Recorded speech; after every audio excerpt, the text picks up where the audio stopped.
Hello అండి, అందరు ఎలా ఉన్నారు? Welcome back to my channel Lalitha's home food. ఇక్కడైతే నేను పక్కా పల్లెటూరు స్టైల్లో బెండకాయ పులుసు ఎలా చేసుకోవాలో చూపిస్తున్నానండి. ఎక్కడ వీడియోని స్కిప్ చేయకుండా మొత్తం చూడండి. అలాగే దీంట్లో చాలామంది ఎండు రొయ్యలు అలాగే చేపలు అనేవి లేకపోతే మన ఎగ్స్ అలాంటివి కూడా యాడ్ చేసుకుంటూ ఉంటారు. ఇక్కడైతే నేను చాలా సింపుల్ ప్రాసెస్లో అయితే చూపించేస్తున్నానండి. ట్రైపాడ్ అయితే కొనుక్కున్నానని చెప్పాను కదా, కొంచెం సెట్ చేయడానికి అలవాటు పడుతున్నాను. ఇక్కడైతే ఎగ్జాక్ట్గా అయితే నేను సెట్ చేయలేదు, బట్ కంటిన్యూ చేస్తున్నాను. ఎందుకంటే అది పక్కన పెడితే పక్కనే ఉండిపోతుంది. ఏం లేదండి, ఒక సైడ్ నేనైతే ఎలా చేస్తాను అని అంటే, ఫస్ట్ లేవగానే ఇక్కడ ఎగ్స్ ఎన్నైతే కావాలో అన్నైతే పక్కనే ఉడకపెట్టేసుకుంటాను. కూర ప్రాసెస్ అయితే ఆపనండి, ఎందుకంటే స్కూల్ టైం అయిపోతుంది కాబట్టి నేను స్టార్ట్ చేసేస్తాను. ఇక్కడ మనము ఒక బాండి తీసుకుందాము. దాంట్లోకి ఆయిల్ పోసుకొని మెంతులు, ఆవాలు, జీలకర్ర అయితే వేసుకోవాలండి. మెంతులు కంపల్సరీ అయితే పులుసు కూరలో వేసుకుంటే చాలా రుచిగా ఉంటుంది. అయితే బెండకాయలు కోస్తున్నాను కదా, ఇక్కడైతే నేను ఉల్లిపాయ టమాటా కోసేసి ఇవి మగ్గుతున్న టైంలోనే బెండకాయలు కూడా కోసేసుకుంటానండి. అలాగే ఒక నిమ్మకాయ సైజ్ అంతా చింతపండు కూడా నానబెట్టి పక్కన పెట్టేసుకున్నాను. ఇక్కడ మనకి తాలింపు వేగిన తర్వాత ఉల్లిపాయలు అలాగే పచ్చిమిరపకాయలు ఉంటే వేసేసుకొని అవి బాగా మగ్గిన తర్వాత మనం టమాటో వేసుకోవాలండి. టమాటో అనేది ఆప్షనల్, మీకు ఇష్టమైతే వేసుకోవచ్చు, లేదంటే లేదు. ఇంకా మనకి బెండకాయ ముక్కలు కూడా వేసేసుకొని అవి కాసేపు ఆయిల్లో మగ్గిన తర్వాత మనము ఉప్పు కారం అనేది వేసుకోవాలండి. ఉప్పు నేనైతే ఇక్కడ కారం 2 స్పూన్ల వరకు వేసాను. ఇక్కడ నేను చూపిస్తున్నట్టుగా టోస్ట్ చేయాలండి, ఎందుకంటే ఒకసారి గరిటె పెట్టి కలిపేస్తున్నప్పుడు ఎక్కువ మనకి జిగురు అనేది వచ్చేస్తుంది. ఎందుకంటే బెండకాయ జిగురుగా ఉంటుంది కదా, కానీ ఆ జిగురు అనేది మన ఒంటికి కానీ హెయిర్కి కానీ చాలా మంచిదండి. బెండకాయ తింటే మనకి హెయిర్ లాస్ కూడా తగ్గుతుందన్నమాట.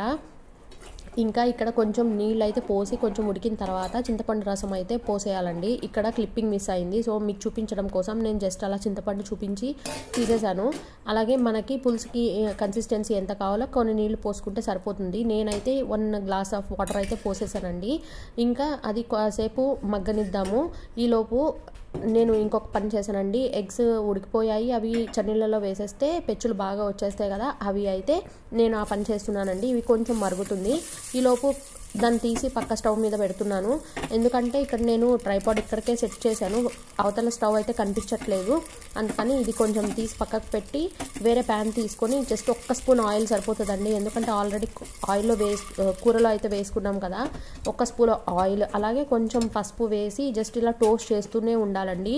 ఇక్కడ ఎప్పుడైనా సరే ఎగ్స్ ఉడకపెట్టేటప్పుడు కింద ప్యాన్ కొంచెం మందంగా ఉండేటట్టు చూసుకోండి, లేదంటే పెంకులు అదే మనకి ఎగ్ ఏదైతే ఉందో అది మొత్తం కింద అంటుకుపోతుంది అనమాట.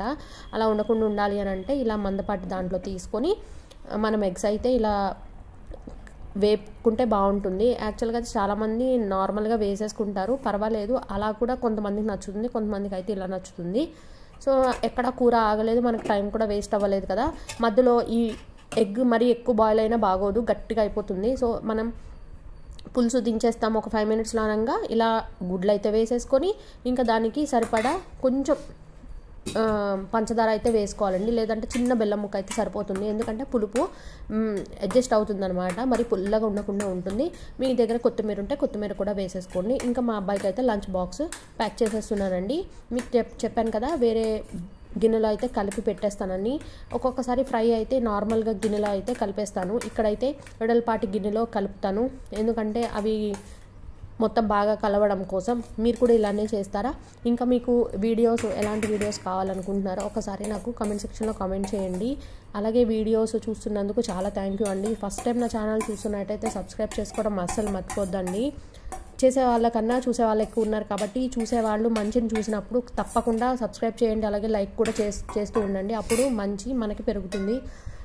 పిచ్చి వీడియోలు అన్నిటికీ లైక్స్ అండ్ షేర్స్ చేయడం వల్ల అవి పాపులర్ అవుతున్నాయి తప్ప మాలాగా కష్టపడే వాళ్ళకి వ్యూస్ అయితే రావట్లేదు. అది మీకు కూడా తెలుసు, అది ఎంతవరకు కరెక్టో మీరు కూడా ఆలోచించండి. థ్యాంక్ యూ ఫర్ వాచింగ్ అండి. మిమ్మల్ని హర్ట్ చేసి ఉంటే చాలా సారీ. అలాగే ఛానల్ని సబ్స్క్రైబ్ చేసి సపోర్ట్ చేసిన వాళ్ళందరికీ కూడా చాలా అంటే చాలా థ్యాంక్ యూ. కామెంట్ సెక్షన్లో మిగిలిన వీడియోస్ ఉంటే వీలైతే వాచ్ చేయండి.